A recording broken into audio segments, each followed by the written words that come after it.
That's a rookie mistake. Watch your step on the papers. Watch your step. Watch your step. Watch your step. Thank you. Thank you.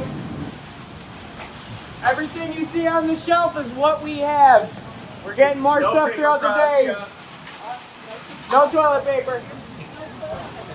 No toilet paper. No meat.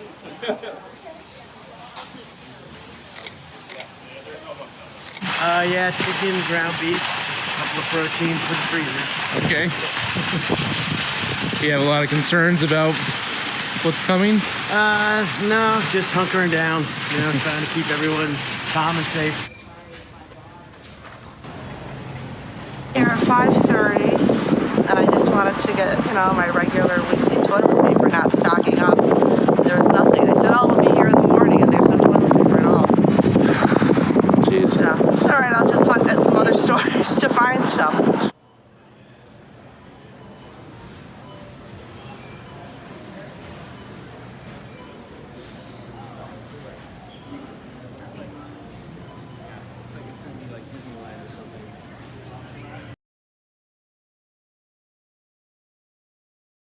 Worried customers have been snapping up everything in sight. Store shelves nationwide are dwindling or totally empty, like at this Target near Washington, D.C. I can't believe what people are doing inside. Shelves are empty. It's like we're going to, I don't know where. It really is unexplainable. The sudden push for preparedness has stores rushing to replenish. President Trump urging moderation from consumers. You don't have to buy so much. Take it easy. Just relax. Many stores now limiting the number of high-demand items customers can buy, like hand sanitizer and disinfectant wipes. Kroger and Target increasing staff, while they and many other retailers like Wegmans, Safeway, Trader Joe's, Publix, and others are cutting store hours. They need the time to restock merchandise and to clean more thoroughly.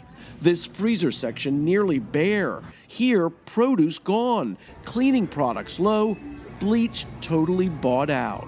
We just tried to, stock up on some of the dry goods throughout the week and try to get ourselves ready. Shoppers at this Florida Publix feeling lucky as they grabbed the last 2 packages of toilet paper. The rush for that product becoming a joke among some customers. I didn't buy any. I didn't even understand the toilet paper thing. What? While it's sold out just about everywhere, I did find plenty along with other essentials at smaller stores like this Dominican market in Orlando, Florida. In some places, the scarcity of staples such as pasta and soap causing chaos. Everyone, I think, is just in a bit of a panic and, it's scary for everyone. Others are trying to stay optimistic. Sometimes you have to look out for your fellow man. You can't just pick up everything and don't leave nothing for somebody else.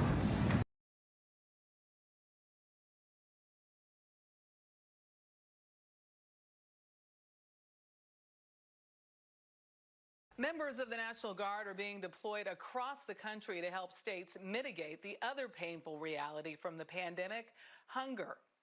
Lines are stretching for miles in state after state as the millions of Americans now living on the edge are facing disruptions in the food distribution chain. The challenge is expected to get worse. Maria Villarreal reports. How long you been here? 8:15 this morning. 8:15. Like the lines for free food in New Orleans, desperation is growing by the day.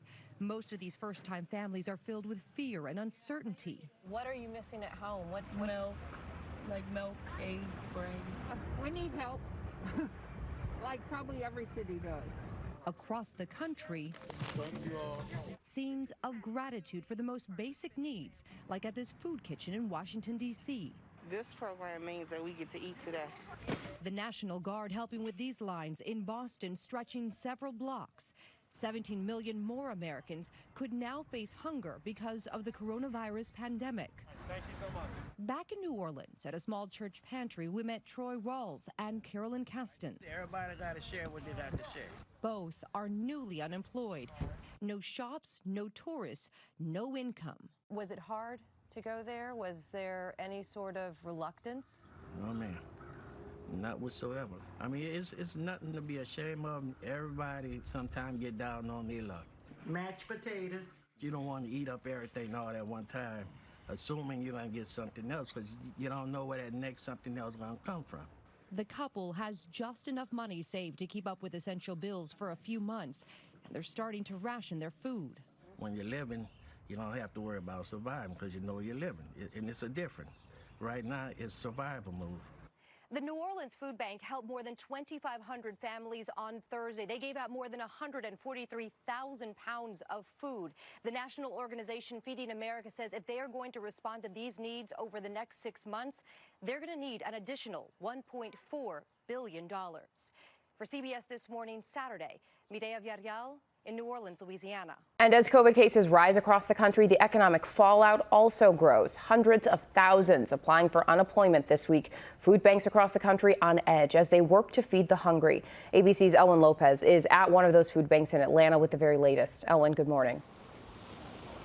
Good morning, Janae. Trucks like this one unloading food and supplies. Nonprofit Hosea Helps is starting to set up to hand out boxes of food. They say this year they're expecting a record number of people. Desperation growing this morning as miles-long lines like these wrap around food banks and charitable drive-thrus. Happy Thanksgiving! Tens of thousands waiting in line for hours. Due to COVID-19, have you lost your job or your house? My job. 74-year-old Keith Chesterman is one of millions of Americans without enough food to eat ahead of the holidays. Without this, we wouldn't have a Thanksgiving. Feeding America projects more than 50 million Americans will have faced hunger in 2020, up from around 35 million before the pandemic. Happy Thanksgiving, wow. And as of now, there is no end in sight.